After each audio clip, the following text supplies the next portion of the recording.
Bonjour YouTube! Hey! Comment ça va? Moi ça va full bien.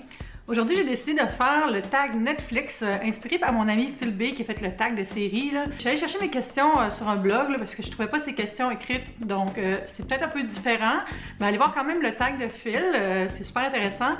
Donc moi j'y vais avec différentes questions sur les téléséries qui sont disponibles sur Netflix, puis les téléséries que j'aime moins, tout ça. Donc on débute avec une première question. La première question c'est: quelle est ta série préférée ever regardée sur Netflix? Ever?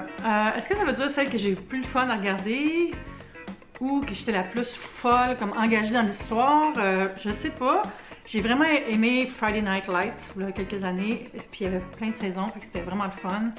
J'ai vraiment beaucoup aimé récemment regarder toutes les Suits. Je suis vraiment fan de Scandal. C'est tellement bon là, puis c'est tellement intense, souvent pour rien. Puis la fille est comme tout là, it's handled, chaque fois qu'elle règle un problème. J'adore cette série-là, c'est politico, intrigue, amour secret, puis tous les personnages sont vraiment développés le fun, là, puis c'est cray un peu là. Allez voir ça, Scandal, super bon. La deuxième question, c'est qu'est-ce que tu regardes présentement sur Netflix? Ben, je viens de finir la dernière saison de House of Cards, qui est une série exclusive à Netflix.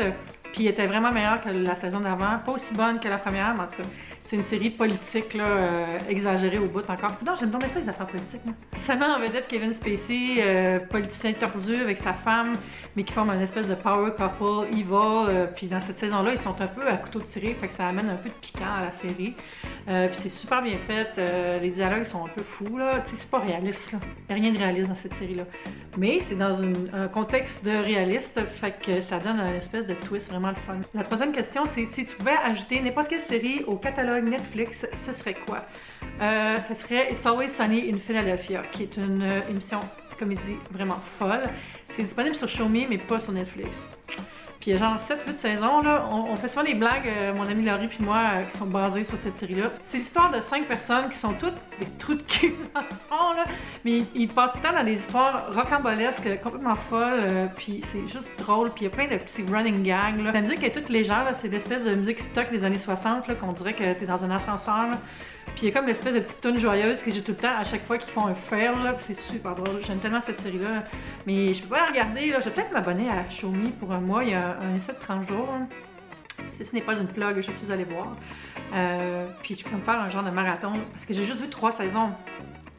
Je vais y penser. La prochaine question, c'est qu'est-ce qui te gosse sur Netflix? Oh my god. Ben, le choix des émissions, il manque vraiment plein de choses. Puis je comprends qu'il peut y avoir pas tout le même catalogue, là, mais tu te compares avec les États-Unis, puis on a tellement moins d'affaires, puis il y a beaucoup trop de films pour enfants qui sont vraiment BS, là, puis pas bon. Là. Le lapin merveilleux, personne n'a vu ça, là, on dirait que c'est même pas des vrais films. Là. Puis aussi, je trouve ça plate qu'on puisse pas avoir la liste de tous les films. Il faut tout le temps aller en search, voir qu'est-ce qui est suggéré. L'algorithme il est correct quand même, les recommandations fit avec ce que j'aime souvent. Mais ouais, j'aimerais ça qu'il y ait plus de choix encore. Plus longtemps, parce que des fois c'est plate quand les choses disparaissent vite. Puis il y a moyen de voir tout l'inventaire de films qu'il y a puis de mini-séries qui sont sur Netflix. Ensuite, la question c'est quels sont tes essentiels pour une soirée Netflix? Ben, moi quand je m'installe pour regarder beaucoup d'épisodes, j'aime ça avoir quelques petites chandelles allumées, lumière tamisée, un gros verre de Perrier. Puis si j'ai faim pour grignoter, j'aime faire du popcorn. Et j'aime ça avoir ma couverture chauffante, il fait comme un peu frisquet dans la pièce. Puis il faut que je sois assis dans mon petit coin préféré du divan, puis j'aime ça avoir mon chat sur moi. Préférablement, j'aime mettre mon laptop loin de moi et même mon téléphone, comme ça je me concentre sur l'image, sur la série. Parce que vraiment souvent je trouve qu'on vient comme distrait facilement, là. On regarde l'émission, puis là on se rend compte, hey, voyons, je suis en train de répondre à des courriels, là tu te reconcentres, puis là t'es comme, hey, voyons, je suis rendue sur Facebook, puis là tu fermes Facebook, tu retournes sur Facebook. On est un peu fou là, avec nos médias sociaux. Fait que le téléphone, j'essaie de le mettre un peu loin quand je veux me concentrer sur ma série. Puis je fais ça vraiment un effort plus concentré depuis janvier. C'était une de mes résolutions. Puis ça marche vraiment bien. Là. On dirait que je profite vraiment plus du moment. Puis c'est pas facile. J'ai souvent le réflexe d'aller chercher mon téléphone. Mais je trouve que c'est important de réapprendre à se concentrer sur les choses pour bien en profiter. Question suivante. Qu'est-ce que tu nous suggères de regarder pour notre prochain binge watch? Ben, binge watch, c'est genre quand tu regardes une série en rafale, là. Donc pour ça, ça prend une bonne histoire, là, une bonne série à la base, puis un petit côté addictif, un petit côté que tu as vraiment besoin d'en avoir un autre puis un autre. Scandal, il y a ça, parce qu'il y a toujours une espèce de petits cliffhangers, là, de petites histoires non résolues à la fin des épisodes, fait que ça donne le goût d'en partir un autre. Donc je vous recommande vraiment Scandal. Il y a aussi le choix préféré de Kiki qui est là, et c'est le film Kitten Parties, qui est, je pense, ça dure 24 minutes, puis c'est juste des chats qui jouent, puis qui gambadent, puis un narrateur par-dessus que vous devez enlever, parce que sinon vous allez devenir fou. Mais c'est le choix préféré de Kiki qui vous recommande de faire jouer ça à votre chat.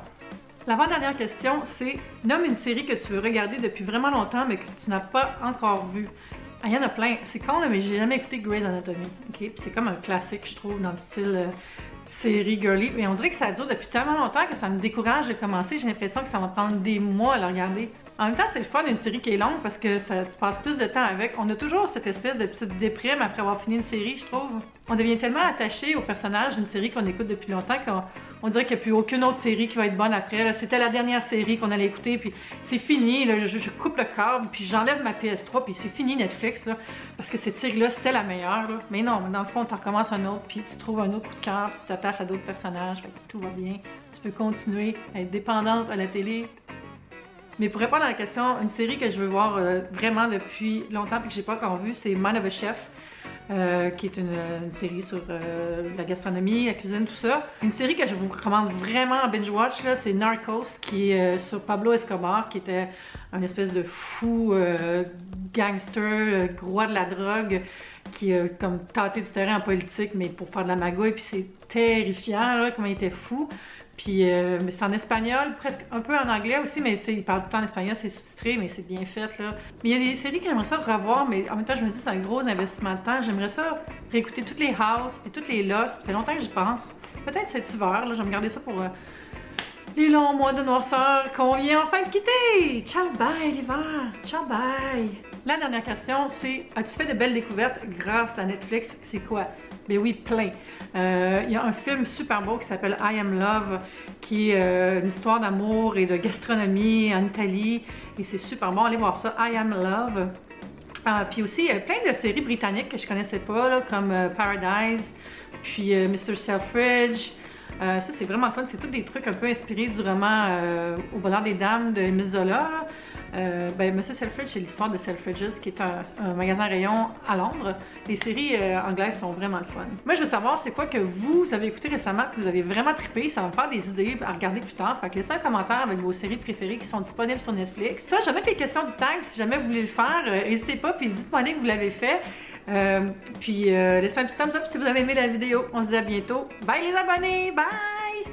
Qui est incroyable, tellement belle. C'est toutes des petites couleurs douces qui font un peu coco de Pâques, là, donc c'était pas récemment c'est approprié. Et j'en porte une couleur sur mes ongles, vous voyez. Je suis bien dans un angle. J'essaie de faire rentrer mon chignon